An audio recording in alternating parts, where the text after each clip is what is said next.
Okay, good evening, everyone, and welcome to the Wildwood School Building Committee meeting this evening, December 17th, 2024. Seeing that we have a quorum both in person as well as with those members who are joining us remotely, we'll call this meeting to order. And roll call vote to begin tonight, please. Thank you. Diane Allen. Greg Bendel. Kate Bissell. Here. Glenn Brand. Here. He's, It said here. oh, sorry, I didn't hear. Kevin Kyra. Michael Comosio. Here. Justin Couchet. Here. Mary Ann Galezzo. Here. Nicholas Golden. Here.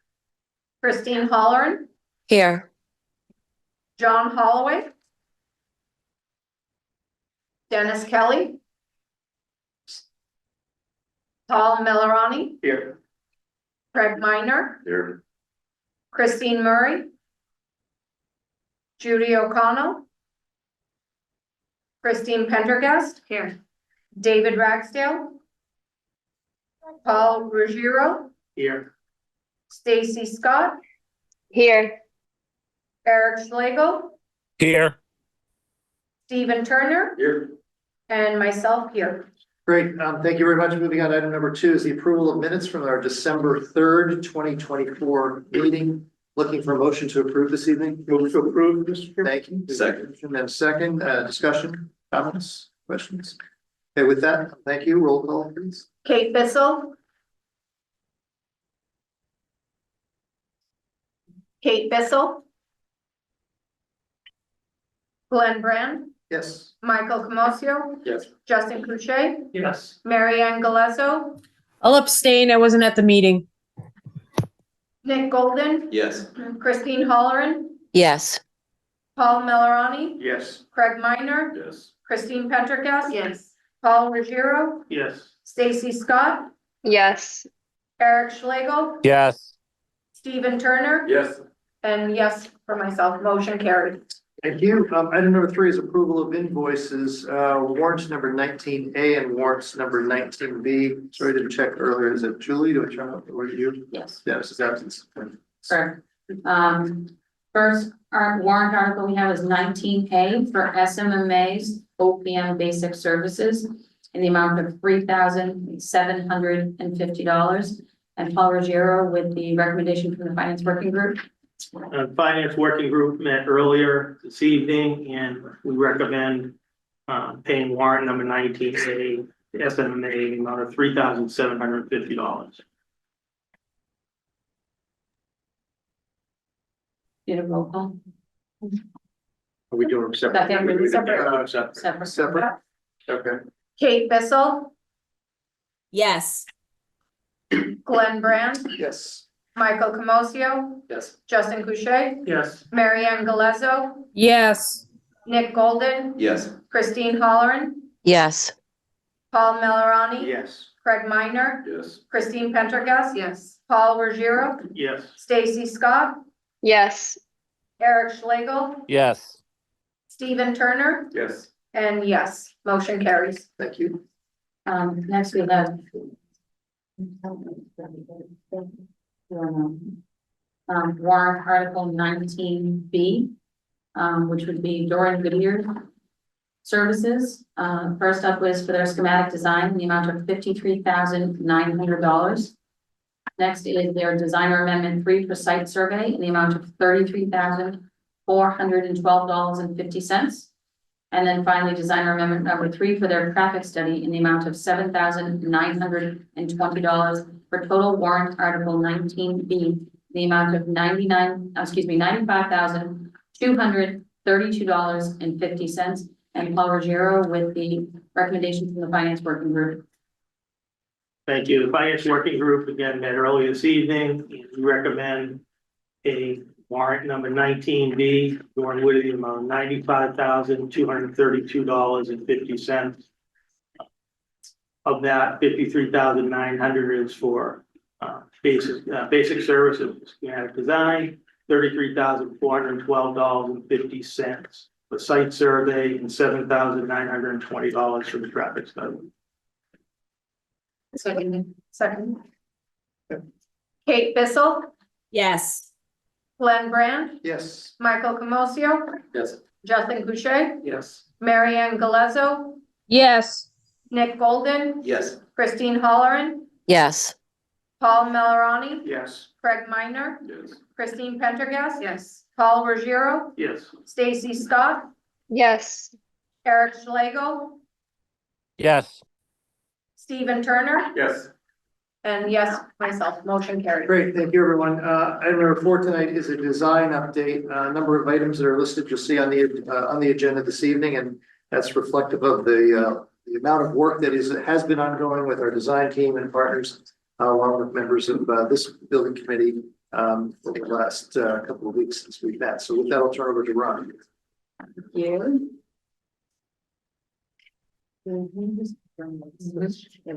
But it's shown. Design update. Something to me.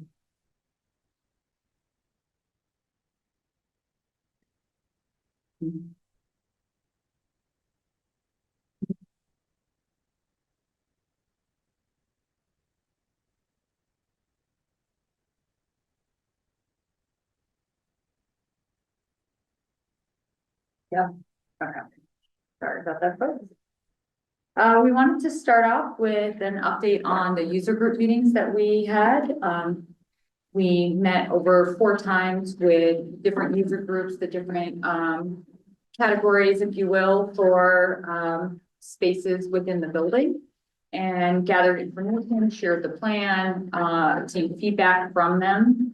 And some of the biggest changes that we had were, well, let me step back for a second. We met with the user group, and then we also did a follow-up with the district leadership team. So like the administration, Dr. Brand, the special education department. So, you know, we did a follow-up with them after getting all this information from the user group, and reviewed the information and tried to boil down and prioritize any potential changes.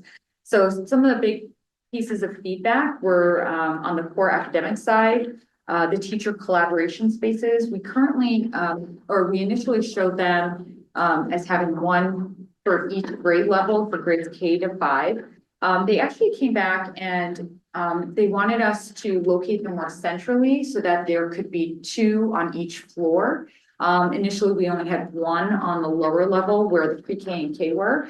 But the number of staff on that pre-K first floor level was approximately 40 to cover the Wildwood School alone. And so when you talk about how many staff members were on each floor, they looked at it as having spaces to really provide for the staff at each level. And so it made more sense to have 2 on each level. So to achieve that, we part of that was to locate them more centrally on the floor plan.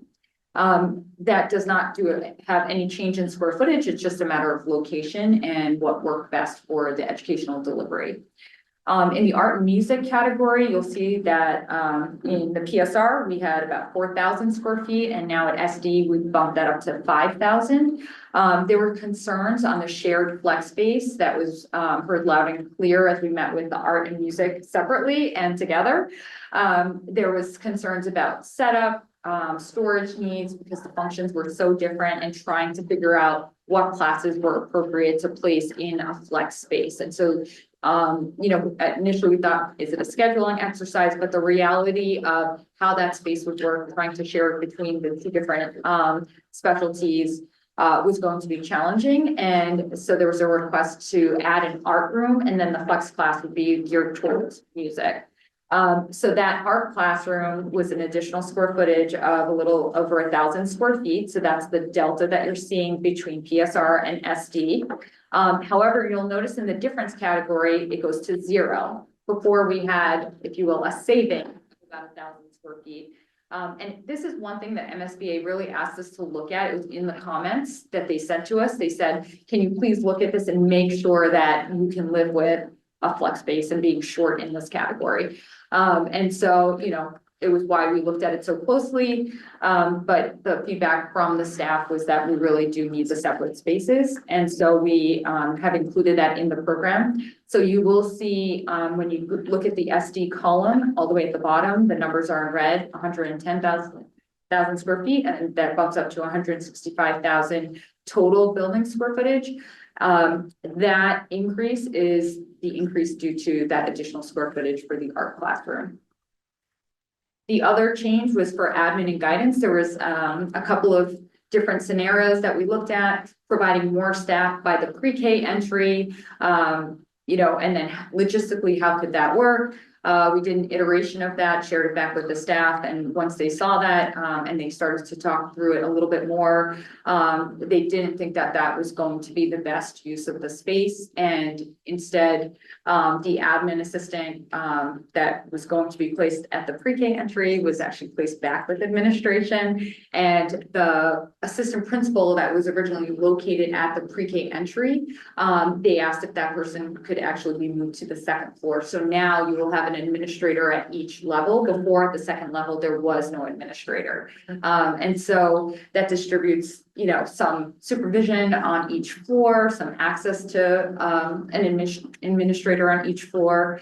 And the pre-K entry will be specific for pre-K entry. The thought of having the administrator by the entry was so that drive-in services could come in using the pre-K entry. However, you know, a lot of those services come in with a parent and a small child, say 3 or 4, that may not separate as easily from a parent. And so the parent does need to be around somewhere, but then there was a question of how does this parent, you know, where are they waiting? Where's the supervision on that? And so, you know, working through all the scenarios, Dr. Brand and his team spent quite a few hours going through different scenarios, and they came back and said, you know, it doesn't make sense. We really should just have that staff at the main entry, and then they'll figure it out from there. So, you know, just working through a lot of these little scenarios and seeing how is this building actually going to work once it's occupied.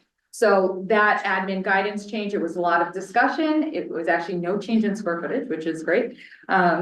And we worked with that to massage the plan, make some additional changes. And I will share that next. But before I do that, is there any questions on any of the changes so far? Is there the 35,000 difference in 55,650?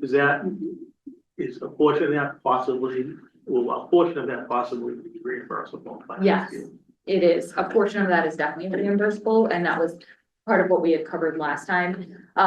You know, we'll go back to the MSBA and discuss with them about adding the art classroom as part of the schematic design submission, being that it was something that was within the MSBA guidelines. I anticipate that that will be covered and reimbursable, but they do have the final word.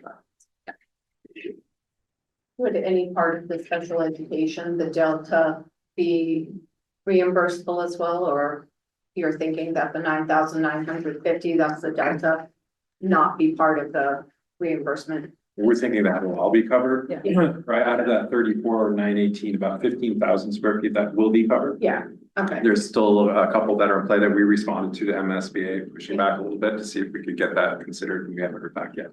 So Paul, with that, the 9,950, that's under the special ed space, as well as the potential for the art. Get coverage, which is good. So we wanted to give you an update on where the floor plan is. We have reviewed this with the administrative team to get their feedback, and we've been developing it.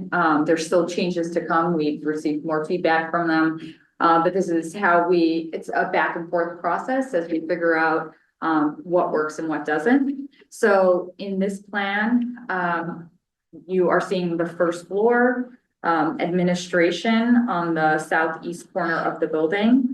You have the cafeteria, the gymnasium in orange in the center of the building. And then you'll see the academic wings on the top half of the page. So the blow up here right now is this administration and nurses suite. Before we just had this as a blue empty space. So now you'll see that we're starting to carve out, how does the security work? So when someone comes to the building, they come into the vestibule, there'll be a transaction window. So they never have to actually enter into the building. If they're dropping off a water bottle, they can do that through the transaction window, right? If they do need to come in, there is a door that sends them directly into the waiting area. If they were someone that didn't need to come into the main office and they could just be let into the building, then someone from administration can unlock those doors and let them in. There's a waiting area. You have office spaces here. All of them have natural light. And then the interior spaces are more conference and storage and record spaces. One of the other pieces and changes that we made with this updated plan is the CARES office is located closer to the entry. We heard from the user group that they actually do have a lot of visitors, but they are separate from the admin team. And so they shouldn't be part of the administrative office, but close to the entry. So we've located them just adjacent. In the larger plan on the left, you'll see these two purple slots. It gives them visibility of the cafeteria space, which is a large area that the after-school program uses. So thinking about all of these different adjacencies as we develop the plan. We received some feedback on the medical suite, so those changes aren't implemented yet. So that's what we'll have an update on that. Before you move on, sure. Can I ask a question regarding to where the pink areas are, top of the page? There's those blue kind of rectangular or oddly shaped spaces. Are those intended to be storage, or is it areas for classroom use, like an extension of the classroom? Extended learning areas? Are you talking about this one Yeah, here? okay. Yes, those are all the Extended extended learning areas that are just carved out.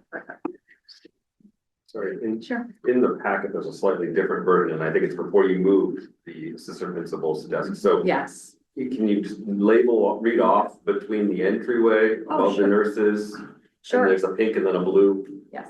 So you have administration, nurses suite, OT/PT suite. Yep. You will have there's gonna be two offices between the pre-K entry. So one will be potentially a math tutor, one might be an adjustment counselor. Some of these spaces, we have labels on them now, they might move around as we move forward. Art is the red space just above that. Music is across the hall. This is your pre-K suite. Here, just to the top of the page. On the right-hand side, you have the kindergarten wing, so general classrooms, special education space. And then in the center here, you have teacher collaboration. And then there is an egress out into the courtyard area, if you will. And then gymnasium, back of house spaces.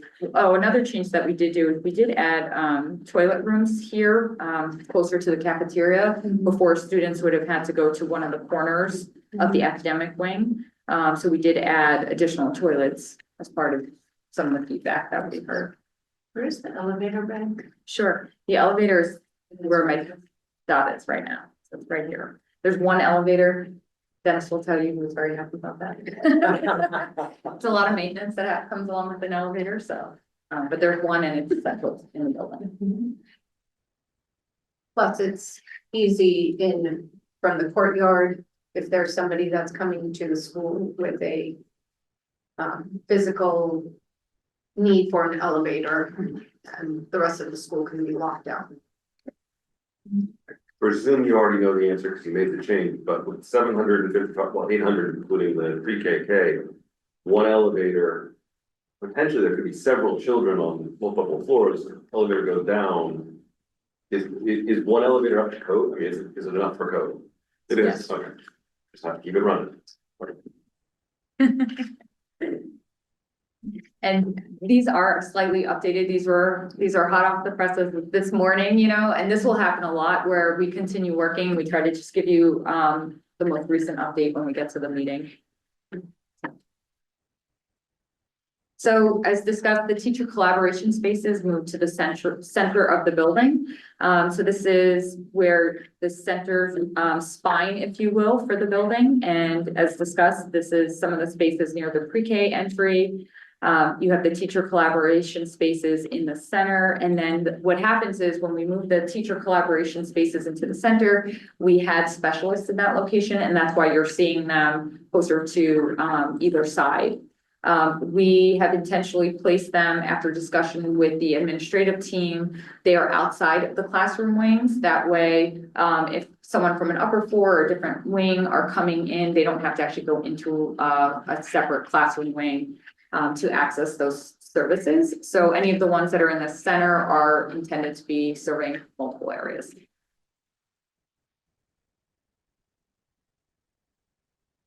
On the second floor, this is where you'll see the second art classroom here, the red space on the left-hand side.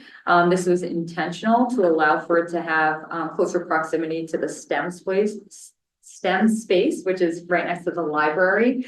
The thought was that the art classroom would also be able to take on some of the STEM classrooms if desired. And so having that proximity to each other was something that was expressed. And so that change was made to bring them up to the second floor. And then you have teacher collaboration spaces again in the center of the building. And here, because there's no exit out, we did split into specialist offices in that center space. Will the natural light filter nicely into the art space? It's on the south side of the building, and we'll have to just work on, you know, shading and different treatments to improve that as much as possible. Steven? The administrator on that floor? Oh, yeah. The administrator's right in the center. Okay, that's not enough. Okay. Yeah. Thank you. How many people fit in some of these, for example, that office that Stephen was just referring to see these questions? So looking at them, there are some of the smaller ones and those are some of the special spaces, like how many people tend to be in those? Is it too early to say? And for example, like a Like a math math tutoring. specialist. Yeah, okay. So with the math tutor, it's about 200 square feet. Okay. So we would have a workstation for the specialist, and then they usually have a small table of some sort that they can sit with the student if they were to meet with them in the office space.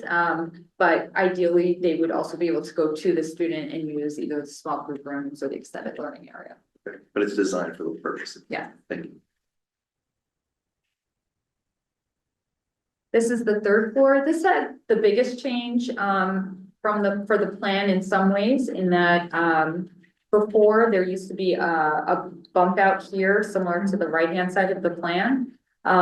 What happened is we took the teacher planning area from or the teacher collaboration space off of this floor and moved them to the first floor. And so there was that square footage of that teacher collaboration space that was removed from this floor. But there wasn't really any program that needed to go back into this floor area. So you're seeing here, we've got general classrooms, the extended learning area, and then on this side, we have an extended learning area here that's central with some of the classrooms and specialists. We do have one general classroom that's kind of on the end here. So we're going to work on how to improve their access to the extended learning. Right now, they do have the smaller extended learning areas on across the hall from them. And it's not very different from any of the classrooms that are at a classroom wing that don't have direct access to the extended learning area. So the one in the red box that you have the extended learning, what specialists are directly behind them? Sorry. This one here, Yeah. it's speech and language, there's math, and then there's an adjustment counselor. And how is that gonna work out if that extended learning area is being fully utilized with sound attenuation acoustics for the specialists working with the student inside? We're gonna be looking at that as we move forward. It's one of those spaces where we don't anticipate it's gonna be used all of the time. And there's also, if for some reason that space was scheduled to be used by a larger group that might be noisier, there's definitely other opportunities to move to one of the small group rooms when they're working with a student, or going into one of the alcoves like this one here, where the extended learning areas are somewhat acoustically separate. So there's a couple of different options. But the intent is, trying to carve out these spaces within the hallway. Like I said, we're still working on this. Yeah, it just, that one feels a little clumsy with like all the specialists and especially the extended learning is a large area there where I'm imagining a whole class usage and where it could be a little bit louder and more distracting for someone working inside that space. Sure. What's the large pink box to the right of speech and language? This one's, it's, either a strides or a stages. I actually can't read it myself. And I can't remember. My three is much smaller. I think it's Sorry. good. Yeah. Okay. So is that 22 classrooms on the third floor? There's 18. Yes, including the. And the other floors have 15 classrooms? Well, each of the other floors have 2 grade levels. Yep. So it's 12, 13, 14, about 15. And then the first floor has slightly less, because pre-K has less classes. So, okay, I count on the first floor, I count the same number on the second floor. Oh, you know what, kindergarten does have 1 extra classroom, so that might be why, There's 7 sections of kindergarten. and 5 in pre-K. Okay, all right, so I'm just trying to wrap my head around the design, so we're looking at about 52 classrooms. Right around that. With the special education. Okay, and how does that comport with what we have now in the 3 schools, what we had in Wildwood, what we have in the street, and what we have in New York? Is there? We can do a crosswalk of that, but it's largely the same. Wilmington, for the most part, we're carrying forward, it's certainly stable. The one exception to this is the special ed program. That we've spoken about before, that we're shifting over from an accessibility standpoint, so that's expanding a little bit, but otherwise. I'm all for expanding special ed as much as we can, right? So I can get back to an exact classroom. Okay, I just want to make sure that we're apples to apples and. Yeah, I think the classroom count's really similar to the changes in spaces for specialists. Yeah, no, I get that. Right, and the sizes of the spaces. Yeah. I just want to be prepared for questions from the public, like say, hey. We did a whole breakdown of, here's your existing number over the 3 schools and here's the new, so we have a couple of charts that we can use on our fingertips right now. Thanks. And just as, and we can return to this too, within the documentation, we've calculated, we've had to, the staffing as well too, down to the number of classroom teachers, specialists and so on. So that's what this is being built around. Thank you. These small group rooms between classes are only in this floor so far, correct? They're on all the floors. Well, they're on all of them. Yeah. Just the ones that they're bridging the rooms. Can you just go back the slide for me?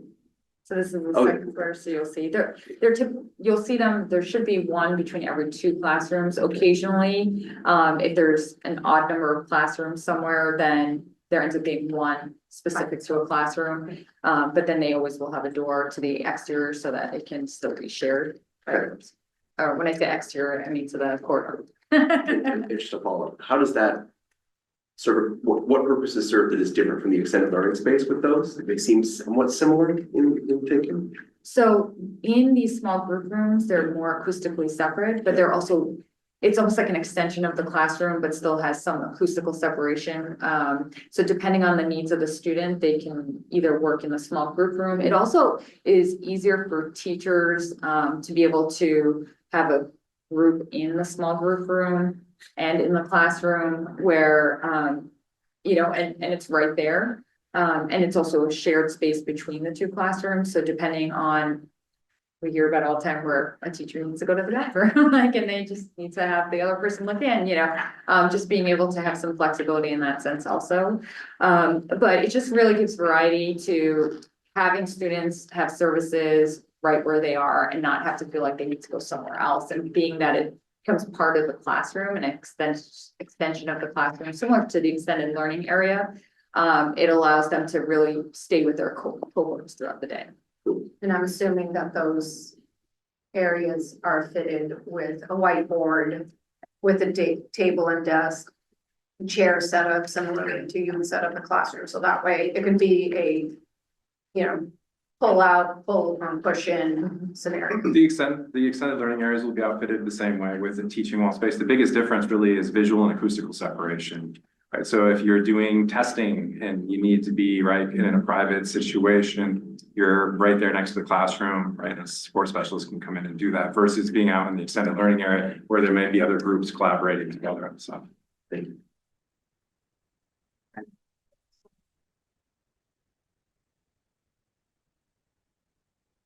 Silly question, when you said that on the third floor, you I guess physically pulled in some of the square footage because it moved to the first floor. Does the third floor physically align to the second floor, or now does the second floor extend out underneath?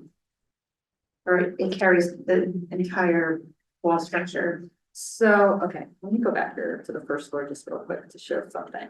So right now, this stair here and this stair here both go up to the third floor. This is the gymnasium. The gymnasium is 2 stories. So when you get to the second floor, this hole here is the gymnasium. When you get to the third floor, here's your stair and here's your stair. Yeah. These are over the gymnasium. Okay. So, you know, we are, the structure of the gymnasium needs to be able to accommodate for these. So we actually have less weight on the gymnasium if you think about it Sure. in some ways. It doesn't extend it past one. Yeah. Which is better.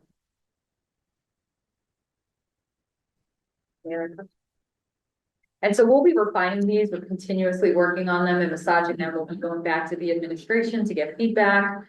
And, you know, tweaking this, but, you know, for us, it's really important for, you know, so we can start bringing you the massing models and developing the exterior of the building and even the interior of the building, that we kind of get this settled. One last question for me at least is, I recall last time that we looked at the floor plans, there was maybe 2 oddly shaped or oddly located storage custodial closets. I noticed that they've been relocated elsewhere. Yes, so we have removed them from the plan and we're trying to get the plan to settle and then we're gonna see where we can integrate them better. Okay. Sure. The plan is definitely a moving target right now, even from when we sent out the handouts to today, it's like constantly pulling stuff up. So the little red dotted boxes you're gonna see often from us, we're just trying to keep you posted as to, you know, where's Waldo moving around on this stuff right now. But eventually we're gonna settle down here in the next 2-3 weeks to kind of get a frozen floor plan. It's our goal. Doesn't work in a minute, we're gonna skip it through. Sorry.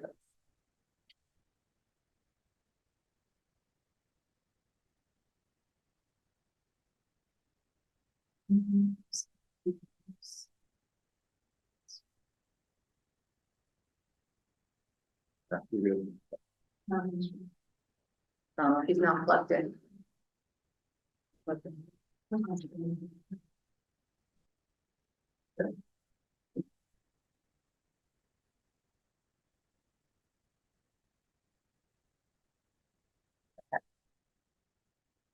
Are you seeing it now? Yes. Okay, thank you. So moving on to, is this another agenda? Okay, so next we just want to do a quick recap on the exercise we did last week, the exterior and landscaping visioning with the boards and the dots. So these are some of the common threads. The vivid images that you see on the screen are the ones that have the most green dots. The ones that are slightly faded are the ones that either had more blue dots or had some orange dots and some green dots. And so, you know, there was enough to keep it faded. And then the ones that are whitewashed out are the ones that had mostly orange dots. So I'll just go through the next 2 to show you the ones that had the most preference. So on the exterior, what we saw was a lot of the natural materials such as wood, also a lot of the more durable materials such as brick. There was different comments. So for example, on the image with the glass, the laser out here, this one right here. But, you know, for example, they like the look of it, you know, don't necessarily need all the glass everywhere. For the image on the bottom where you see brick, but you see a bunch of different colors, they like the aesthetic of it, but wasn't crazy about the colors. So it was really helpful to get the comments because sometimes we get a dot on it and we're going, why would they pick this? Or why was it not green? Or, you know, why did it not go one way or the other? So all of the feedback was really helpful. So we'll take some of this information, and as we start to develop some of the imagery and the materials for the exterior, we'll take this into consideration to bring that back to you and give you some options to consider. Can I ask a question? I wasn't at the last meeting, so forgive me if this was asked already. What is the price difference on some of these materials versus a facade that has all windows versus a brick versus a wood? Do you know that dollar amount at this point? Generally speaking, we have a pretty good idea, Marianne, of kind of the goalpost of where the estimate lies and kind of our palette of materials within that. This exercise really wasn't so much to do with cost yet. It was really for us to tease out kind of an aesthetic that we think, you know, the majority of the group or by consensus seems to be heading in a certain direction, you know, whether it's a more modern building or something more traditional. And in this case, it's more traditional, right? So this is what this exercise is. We're going to be coming back when we start showing, you know, how we've interpreted that information and have created some elevations and exterior imagery of what that looks like. We'll be able, with the materials and palette that we've looked at, we're always looking back against what the assumptions were that we used in the estimate. So that's kind of our benchmarking that we go back to. So when we show you the palette that we come back with, it's going to be within the range of that estimate. We'll be able to talk to you more in detail about certain qualities of the materials, you know, longevity, warranty information, cost, parameters of how they fit into our estimate. But right now it's such a wide open blank canvas. We're just trying to narrow that down so we can have, you know, better data to be able to share with you. Okay. I just don't want to get away from a design that might be beneficial for the school and actually, you know, I'm kind of looking for the taxpayers here, might be a cheaper option. I just don't want to, you know, dismiss any of those kind of materials at this point either. Yeah, we haven't dismissed anything as far as materiality. We're really just trying to get a sense of, right, what the statement is here, you know, whether it's a more progressive, you know, contemporary type of building or whether it's, you know, more on the traditional side. And that's kind of what we've come up with, is this more on the traditional side is what we heard. So that's the direction we're going. You know, that lends itself to more of a palette of masonry, which is very cost effective and it's certainly durable, right? So we're going to be heading down that road, and right, there's a whole bunch of appurtenances that go with that, with a price range that we'll be able to bring back to you. Okay, thank you. And I just want to piggyback off of Mary Ann's comments too. I just hope this committee focuses on practical utilitarian spaces. You know, designs and spaces need to be purposeful and not lavish or architecturally extravagant. I just don't. Right. I think we're going to have issues if we build something that looks outlandish. You know, when we try to get voter approval for this at town meeting and at the election booth. So I just want to be careful that we're selecting something that works, that is practical, that is cost effective for the town. I don't want to hear the word Taj Mahal again. Where would you classify this? This is practical and utilitarian. I mean, Yes. So that's the road we're heading down. Okay. You guys have I just need to this say that well. on the record. I mean, that's where I'm at. I'm with Mary Ann. You know, I'm thinking taxpayer in the back of my head, and I'm thinking that, you know, we need to do whatever we can do to move forward with a viable project. Both of those funds. 100%. And part of what I would think is, as long as it's in line with the visual of this building, of the middle school, of the town hall, those types of buildings, it'll be in line with what people are thinking of already. the one thing that I think would be the type of thing that you could do, and if it was scaled properly, would still fit in with that. When I look at that particular image right above your head, the glass wall, there's a side of the library that is very narrow, and there's a side of the library that's very long. A library having a lot of natural light, if you were to do it's almost quarter or half the width of that wall that they've got up there. As a glass wall, it would be above in the entryway and then up into the library. It would provide natural light into the library. That would be a way to have an accent, but it still could fit in with the overall. It's practical. It's practical. It's putting light in the place where people really could use it as opposed to like towards a dim wall, where no one, so that type of thing could be a type of an accent that would really be nice and practical and but still fit in with the overall aesthetic of the building. Yep. I think that's a good balance. And we still always have to remember that this has to be, I know how much ever we like it, or it appears to be leaning towards natural colorings and finishes, but it still has to be playful for it to resonate that it's a preschool, pre-K through 5th grade and not, it's still primary grades and not necessarily older students. Nick, I was gonna say, I agree with Paul, and a lot of what's being said, that we really need to focus on continuity and things that can get across the town meeting, and this building, obviously, it's a guiding principle, and the message is clear. But I also agree with Stephen that, if there's anything that might be called modern that's worth including, it is light. You've already emphasized that so thoroughly to begin with, so just to reiterate that point, there's a happy marriage that we made between brick, hopefully, and glass for light. I'm sure we'll have a back and forth on exterior once we start presenting stuff, but I think, the fact that we've been through the training grounds of this high school, right? And we went through all of that exercise, and I agree with you, this is very practical, this is a very economical, and all the materials in here are really durable, right? And it's a good looking building, so, right, that's kind of the box that we see, our path out in front of us.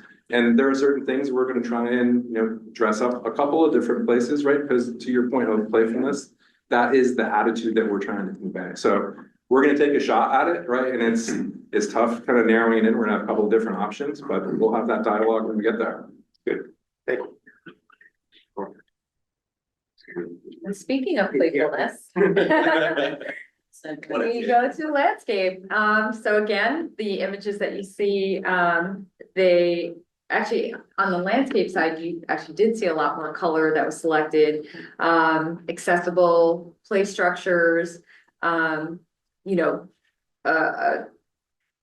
softer landscape features versus a hardscape feature, and then also having more open just area to run around and, really just explore and get out and have lots of area for movement. So, definitely a variety of spaces that we'll explore. This will be something that the Site and Landscape Committee will really try to focus on as part of what tasks they're going to undertake and review and provide feedback on.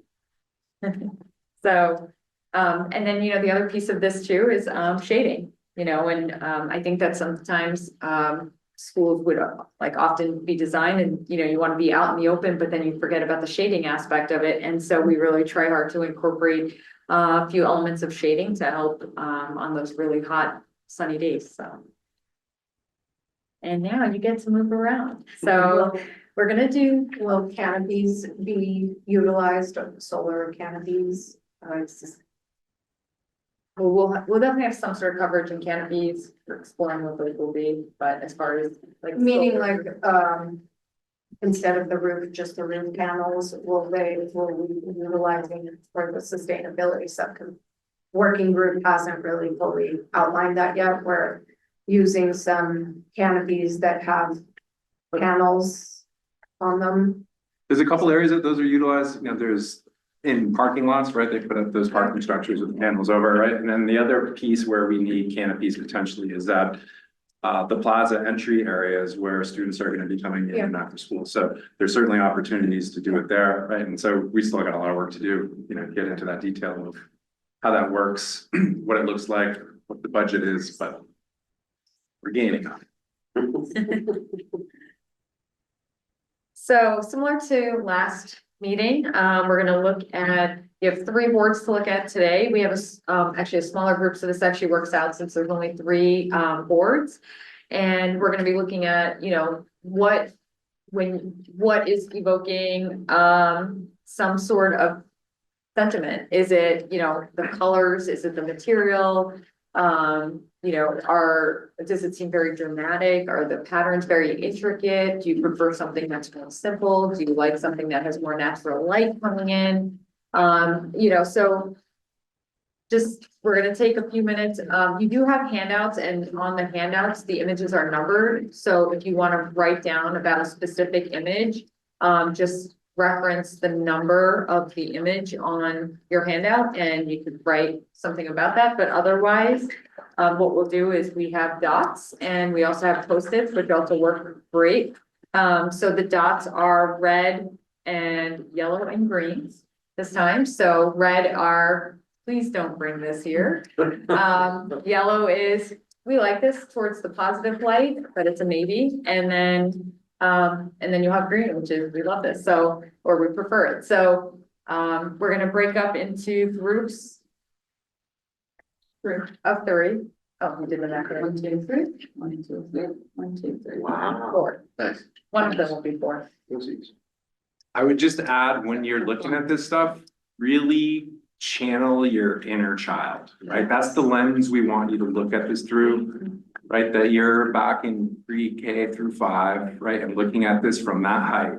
And so, look at this stuff with a sense of scale, right? With a sense of interest, right? And just not so much your adult brain, but trying to think of it through the kid brain. But what if as a child I already thought things? were There you go, you're right. What if I was just like, I want a higher aesthetic here?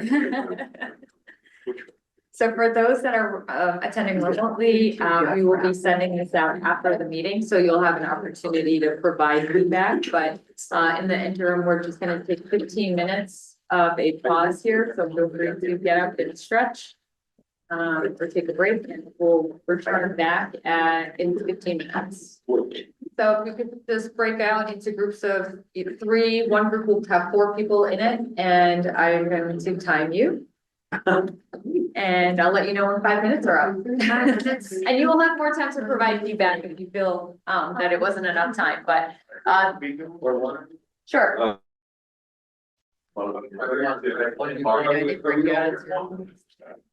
Here's group 3. No, Christine,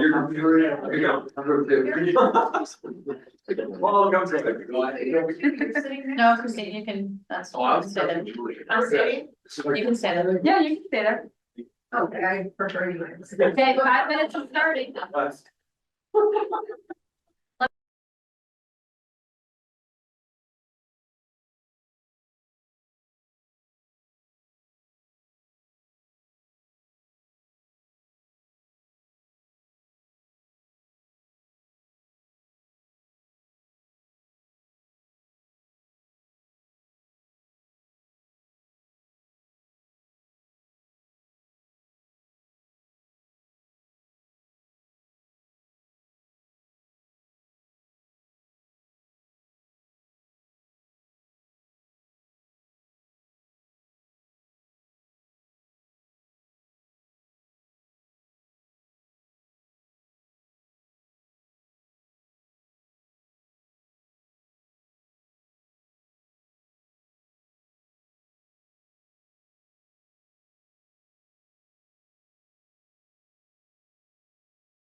Definitely a thought. Cram themselves.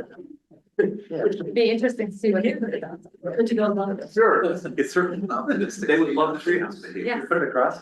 They would love. All those red dots. Go are- through it again, yeah, right back. Okay, coming back, thanks, thanks everyone, thanks Ronnie, did we, final thoughts on that activity? Again, you're going to send us out so we can, which we were not here in person. Great. I mean, we just, with everyone that's here, any thoughts on just in general, what you were seeing? See a lot of wood. Yes, and my preference was that the wood warms the space up. I recognize it may not be as durable as CVT flooring or something like that, I understand that, but when you put it into walls and ceilings, it adds nice texture and warmth. Feeling of coziness, yeah. And as an accent, it can bring a lot of difference and variation to the texture without adding a lot of something that's gonna wear out or be like flooring that's gonna have a different sort of lifespan. I'm crazy about wood for the floor. Yeah. I'm a terrazzo guy all day long, but I know that's like a lost art. But durable, I'm thinking durable. Yeah. Not a lost art, but an expensive art. Expensive art, man. I know. It's wonderful.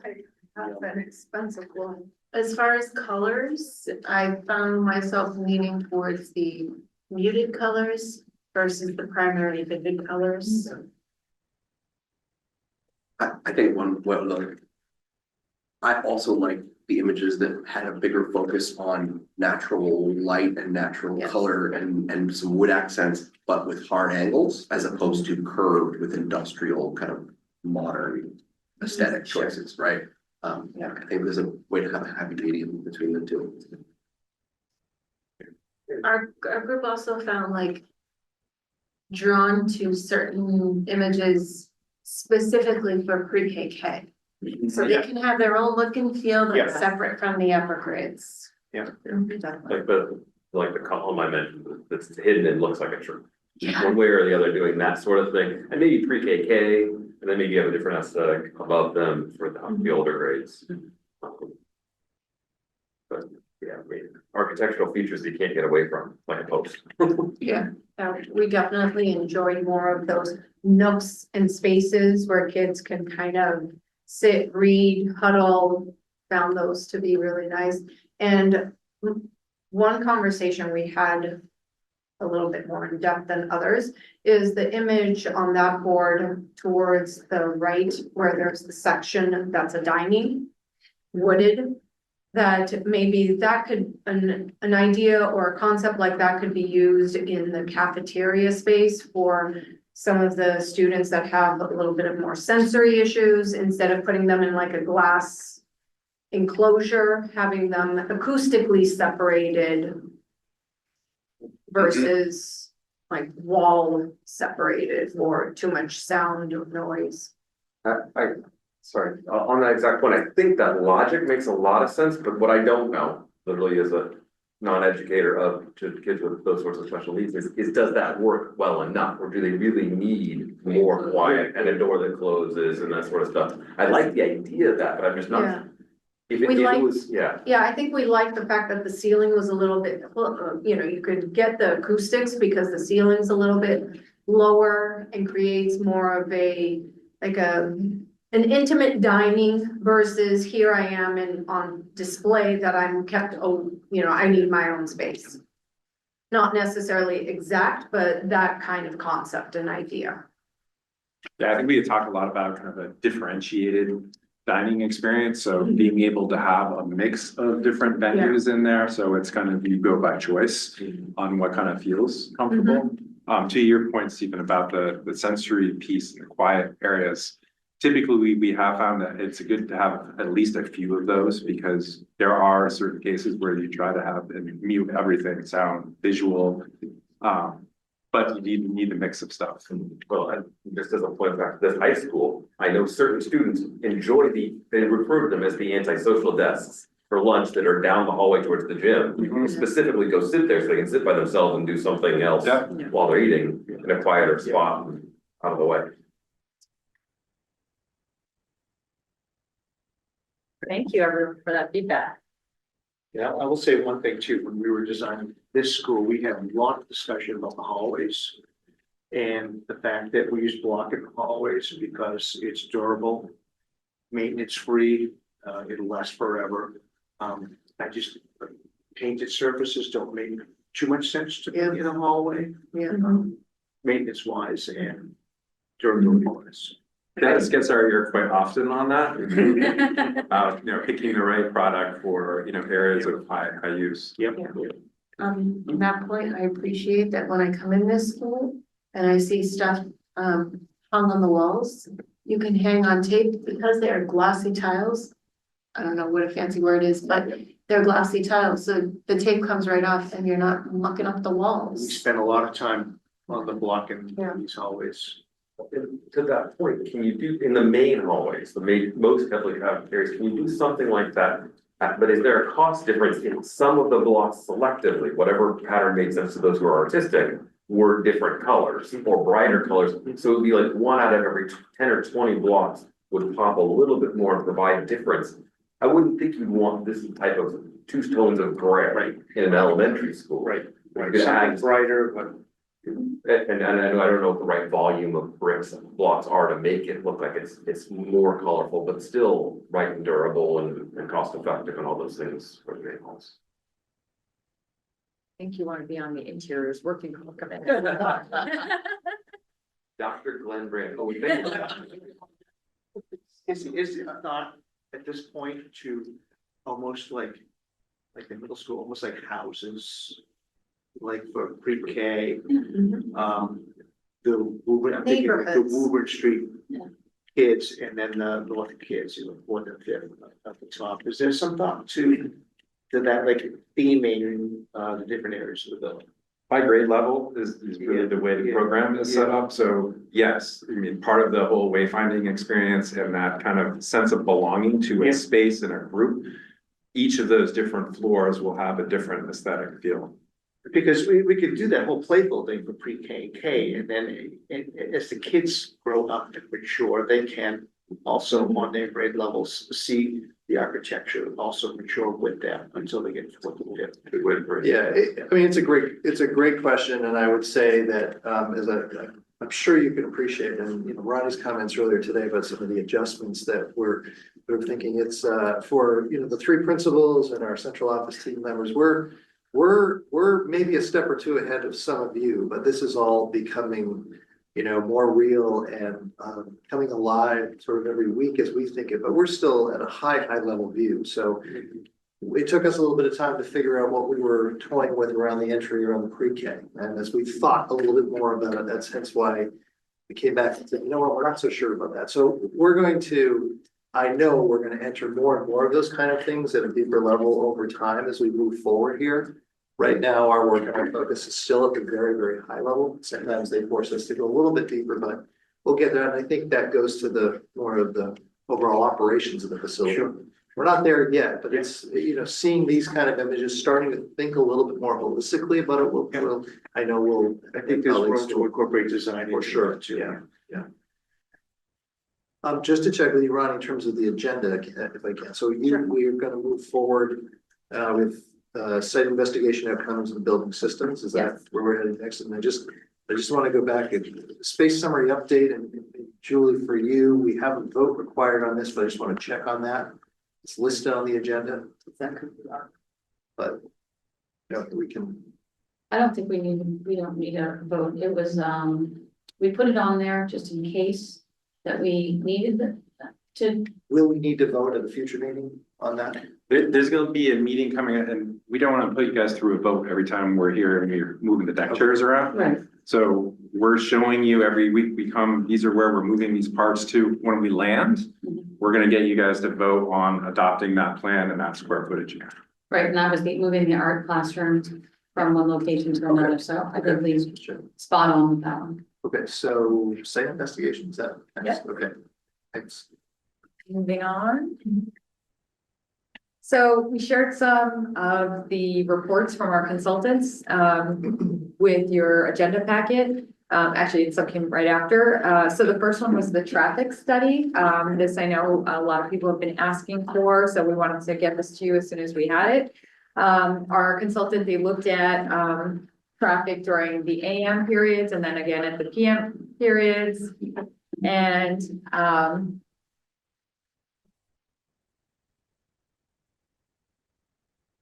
get better at doing this and talking at the same time. We're testing you. Yeah, I did. So with the traffic study. With the traffic study, they looked at passenger vehicles and they also looked at buses and the traffic that those were generating. And with that, the overall review was that all of the vehicles were more or less being accommodated on the site itself.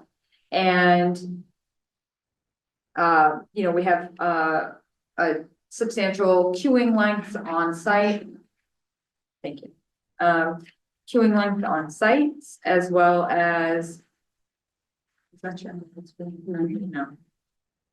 Sorry, folks. Try that one more time.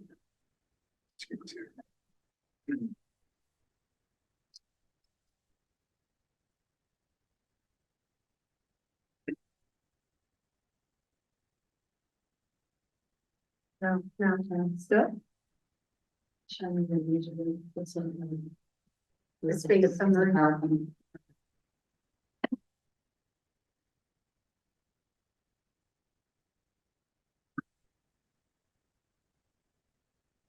Okay. So, the graphic on the right shows you 6 different intersections that were studied as part of the traffic study. Again, as I was starting to mention, the circulation on site that we are proposing with the site design and improvements. A lot of the traffic that's generated from the new pre-K 5 building, a lot of that's accommodated on site. With the circulation and queue lengths for the different bus drop-off area and then the parent vehicle drop-off. And then with that, they did do some recommendations that really are more outside of the scope of the project, but they highlighted it based on the intersections and the numbers that they saw. One of them was the operational issues that are currently existing at the Middlesex Avenue and Salem Street intersection. And then in that report, they gave some long-term solutions, potentially creating a roundabout at that area. But again, like I said, that's really outside of the scope of this project, but it was something for the town to look at. You know, they created 3 scenarios. One is what the existing conditions were, and that's the baseline. And then they looked at the 2031 conditions of if a school was built and if there was no change, so a no build condition. And so even with the no build condition, they said these are going to be exacerbated by traffic as it increases when you look at 2031, whether we build a school or not. The second one was the signal at Route 62, which is at Middlesex Ave and High Street. They just said that one should probably be retimed to help move the traffic a little bit faster to help with, you know, just the generation of more traffic in the It's area. gonna be a bottleneck right there. Right. It's terrible any day of the week. Yeah. And so those are, you know, that one's ideally a simpler one. You know, the Middlesex Ave and Salem Street is a little bit more of a study to figure out what the right solution is. Like I said, they did give some thought to that in the report, and you know, it's something that is recommended for further study by the town. But overall, just with the traffic generated, but with the circulation that we're proposing, it seems to be accommodating most of that on site. So, a couple quick things on the traffic. Sure. One thing that I didn't notice them talk about, and I read through the first part, and then I skimmed through some of the later pieces. I did not read the full 864 pages, but I did notice the maps on 8, 11, 12, and 13 are the heat maps of where students live. And what they didn't seem to address was the number of trips coming from the area around the north towards Woburn Street and Wildwood now. So there's a lot of traffic that goes through those intersections south and would no longer be going south. And so I didn't hear them talk about in the build option, reduction of traffic in those other directions, which could aid in the retiming of signals and things like that. So I feel like there's at least one piece of the traffic study that's missing. And then the other piece is, if you go back and look at the historic aerial site, which is a really cool one, the Salem Street intersection is exactly the same as it's been for 60 years. So to suggest that it might need to be redone to the no build option, even in that case, whether it gets lights added or a roundabout, somehow that intersection literally hasn't changed in 3 generations. So that doesn't surprise me. And certainly Middlesex and High Street is already busy. So that's understood, but I think certainly there'll be more traffic headed one way, although most of those buses already go through, and the parents that have to do 2 drop-offs certainly go through it. So that's where those heat maps really struck me, is if you've got that parent goes to 2 of those 3 schools, they're passing through those intersections twice a day. Whereas in the future, they might be only going to the Salem Street one. So I think there's some gains to be made. I'd agree with that. Yeah. Yeah, definitely something we can ask about. Thank you. And if we, I'm gonna maybe getting way ahead of things here, but if we started bus traffic and consolidation of buses, like what do we have for bus traffic at for the 3 schools if the Wildwood was still open, and what would we be expecting bus traffic to be for the new school? Like, have we touched on that at all? That'd be good. We did have a brief conversation with this director a while back about this, and so the main thing was, right now, the 11 buses go to both Woburn Street and North already. Okay. In the AM and PM, they go to one and then the other, and then they drop off all their kids, or they pick up all their kids. The addition piece would be the Wildwood, which is currently scheduled off that. And so conceptually, 4 buses that help the Wildwood, and it's 11 for Woburn Street and North, you could end up with something slightly more efficient, although we may, depending on what we choose and all the other details. So high level, no, she doesn't have an answer. Yeah. Theoretically, there could be some more efficiency, and certainly they would only stop at the one school, so they're each one of them saving 5+ minutes at least on every run. And I would also add, you might see a rise in ridership because the students would not have to sit on a bus as long, right? Because before they would have 2 stops. Now they're just going to the one location, and so parents might be more inclined to actually have students riding the bus because they're not on as long.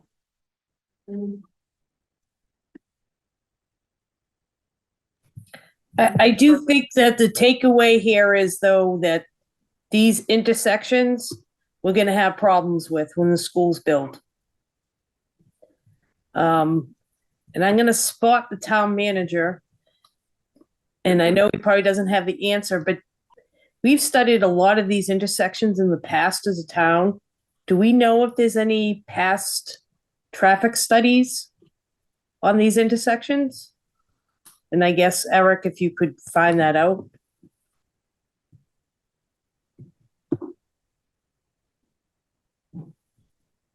Then we'll bring it up at our next meeting. Yeah. With him.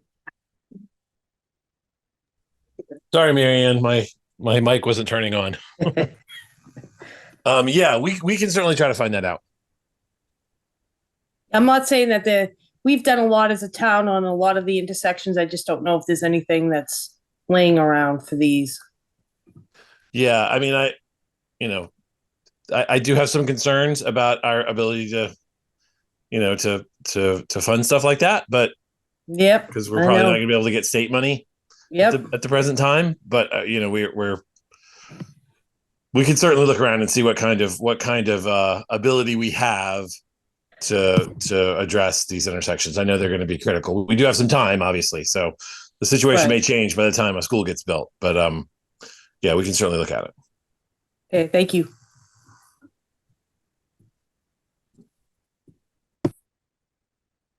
All right, moving on to the geotechnical and geoenvironmental investigations.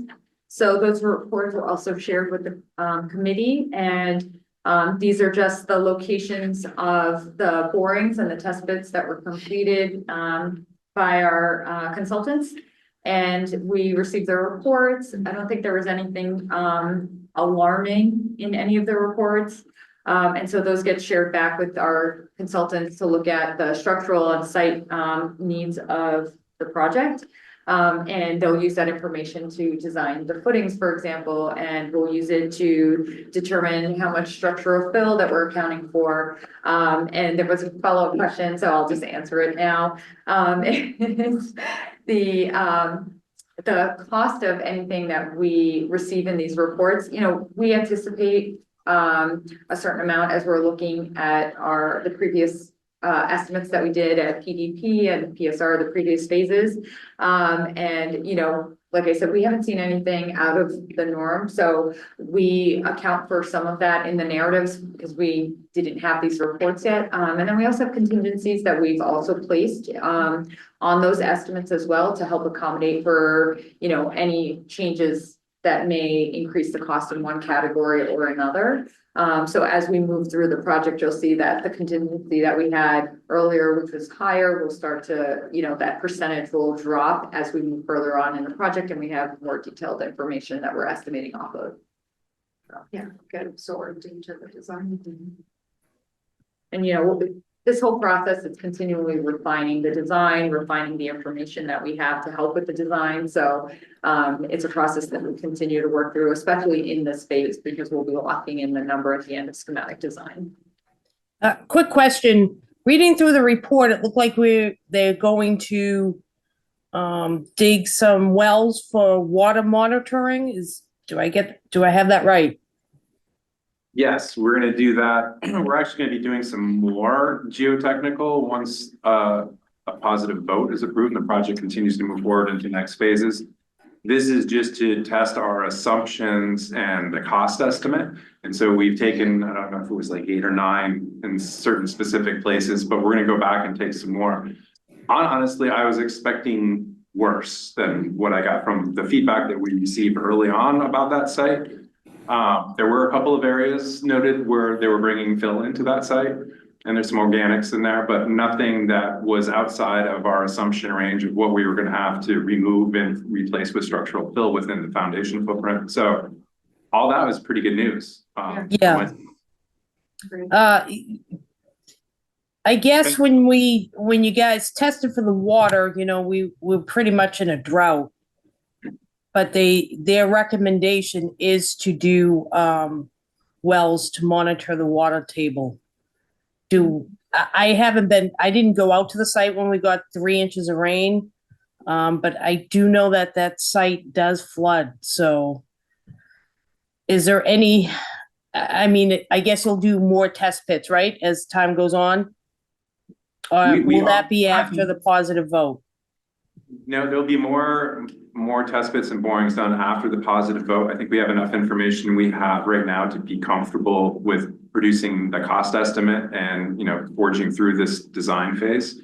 There's certainly going to be need to go back to do those test wells. I think a lot of the issues that we've heard with seasonal flooding, depending on, you know, if there's a rain event, a lot of that is surface groundwater and stormwater management, which is going to be completely upgraded, you know, as a part of this with, you know, detention basins.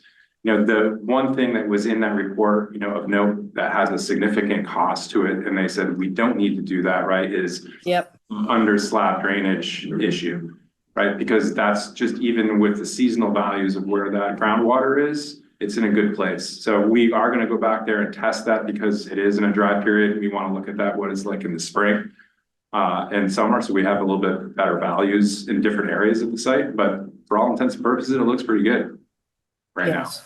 Which is excellent. Yeah, thank you. I actually went out there last Wednesday when it was soaked, and I got soaked. And I walked the edges of the property with respect to, you know, the school's distances. And yeah, you know, there was some water accumulating on the tops of the grass, but not nearly with the severity that I think one might have expected, given how wet I ended up being by the end of it.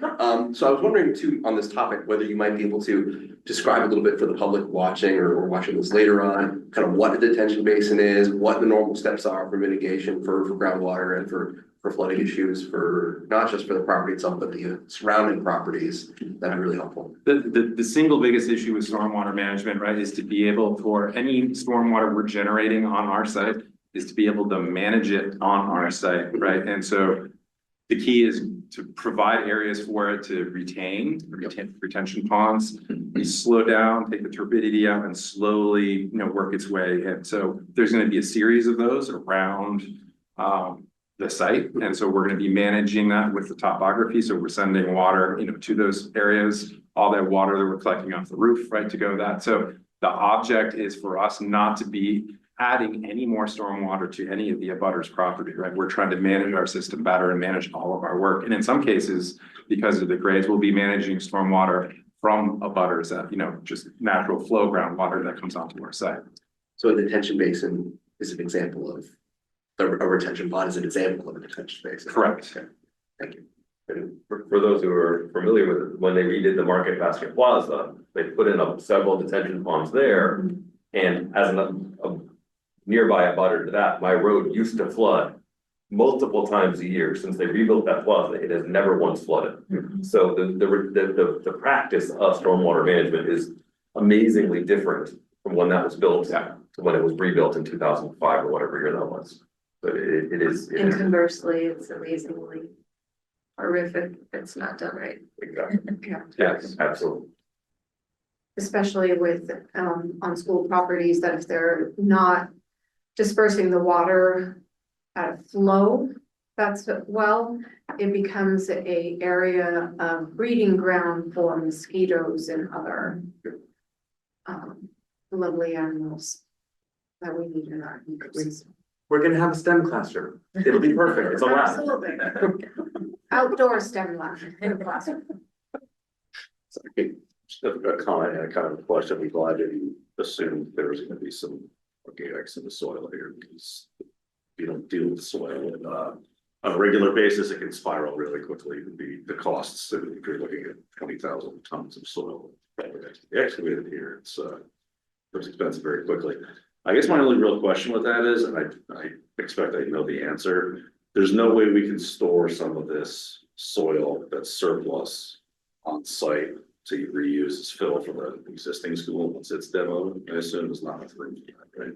No, we are actually looking to store and stockpile on site. And, that's another one of the benefits potentially of a construction manager, right? Is the site logistics, where are we going to put this stuff? And where we manage it, and where do we put it where we don't have to move it multiple times, right? And all this expense that goes along with that. So our plan is, and we have to do more work to find out what we would have to do to augment any soils that we're trying to keep and reuse, to see if that makes sense versus bringing stuff in. But the grand plan is to store that stuff on site and be able to reuse what we can. Excellent. And to that point, do we have any update on the application submitted for the CM at risk? We do not have any applications submitted as of yet. They're not due until January 9th. Okay. But we have had a few statement of interest forms that have trickled in.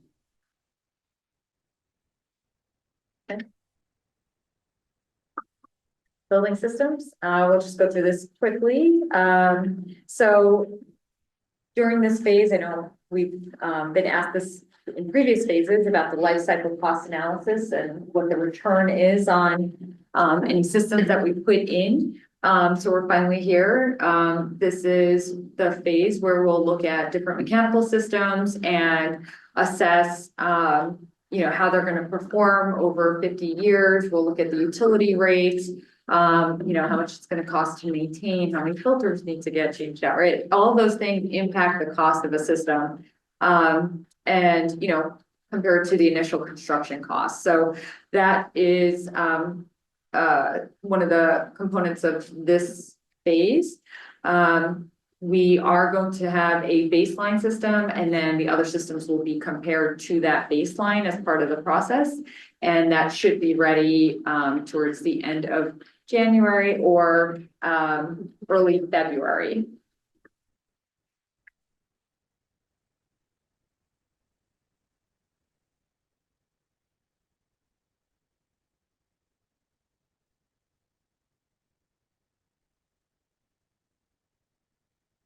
And we are pro at this round. We're in the right side. Okay, so we've identified 4 systems that we'll be using. The baseline is an air source system. And then we'll also be looking at, geothermal components, with those different systems. And one of the things that will happen here, that I'll note is that all of these are fossil free, so the building would be all electric. We are working with the sustainability working group, on the systems, and, we had a meeting this past week, to kind of just discuss an overview of what the group will be doing. And so when we get to the working group updates, we will, touch on that a little bit more. So.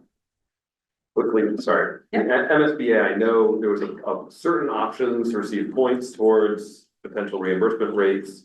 Is it all 3 of the additional options of the baseline, or is it 1 or 2 of them, or?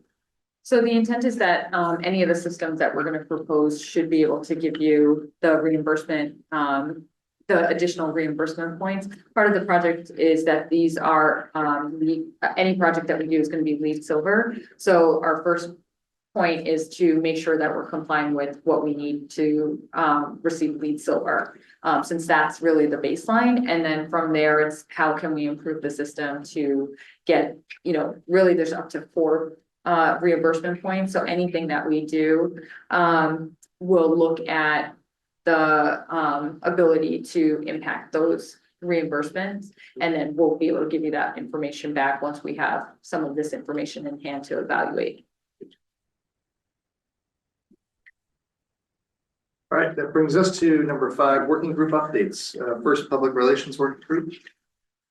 For the public relations working group, we have finalized the mailers that are to go out into the water bills. And the printing as well as the cutting will be done through Shawsheen Tech and will be distributed to be incorporated as part of the water bill going out. We also created a single flyer with the same water bill that can be displayed or Distributed. thank you, around town. It can be left in town hall. So we've created multiple options for that. There isn't any new or pertinent information going out on this flyer that's going into the water bills, but we wanted to make sure that we're still staying relevant, still staying in front of the community as far as the information share. It also will have, as customary, the QR code that will take them to the website and all of the recordings and meetings that have transpired to date. Do you already have the flyer made up? Yes. So Flyer can you, was can you flyer- share it with the whole group? We can. The I flyer was, still like to see the flyers come to the group before they actually go out to the public. flyer was, Marianne, I was going to say the flyer was reviewed by and approved by the leadership group when we met earlier today, but we certainly will get it out to the whole committee. Thank you. Thank you. Sustainability Green Design Working Group. Let me just add a little update on what Ronnie covered. The life cycle cost analysis was the biggest item we talked about at the last meeting.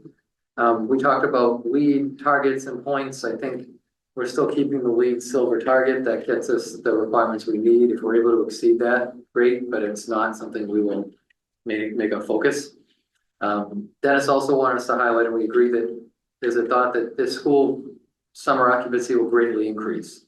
So the life cycle cost analysis should not just be looking at a year-round school year, but also considering the summer. And that's something that the consulting engineer said they could do. And another point to the fossil fuel free, I think we agreed that variations of heat pump, VRF, air source or water source systems is good to look at. Geothermal may be better suited for peak electrical. But if there was, since the site is served by gas, if it's possible to have an emergency only gas boiler potential, that's something we'd also maybe want to consider. Something that, electricity outages are far more prevalent than loss of gas, and emergency generator far easily could provide some baseline. So we understand there's some potential space constraints and just a little bit more space needed, but that's some of the things I think we'll work through after we look at the options and then talk to this group. Emergency generator would be gas fired? Typically are. No, so oil. Diesel. Just a question, did that group, when you're talking about a gas generator and an electric or a gas fired boiler to supplement? If it's an all electric system, could you have a gas or diesel fired generator just to provide the electricity to power the on-site electric generator? Potentially. Boilers? The Versus scale of it's having a gonna be separate larger. redundant gas boiler system, and I don't know, it'll get proved out in some of these things, but. We got the electrical engineer, and I agree that emergency generator is probably gonna be diesel. And it was more of a question of if we were looking at additional redundancy on the electric system side, other additional redundancies, what does that cost versus a pure emergency boiler? And is there savings? Is it more economical? So that's some of the things they'll get looked at. Yep. Great. All good points though. So I just have a quick question for the chair, for the working group. Are you guys with the engineering consultant keeping track of kind of the cost projection if it's stuck with fossil fuels, then savings from not being fossil fuel driven? Is that going to be? I guess we'll have to see what the life cycle cost analysis breakout, but they include simulating either the school year or the whole year.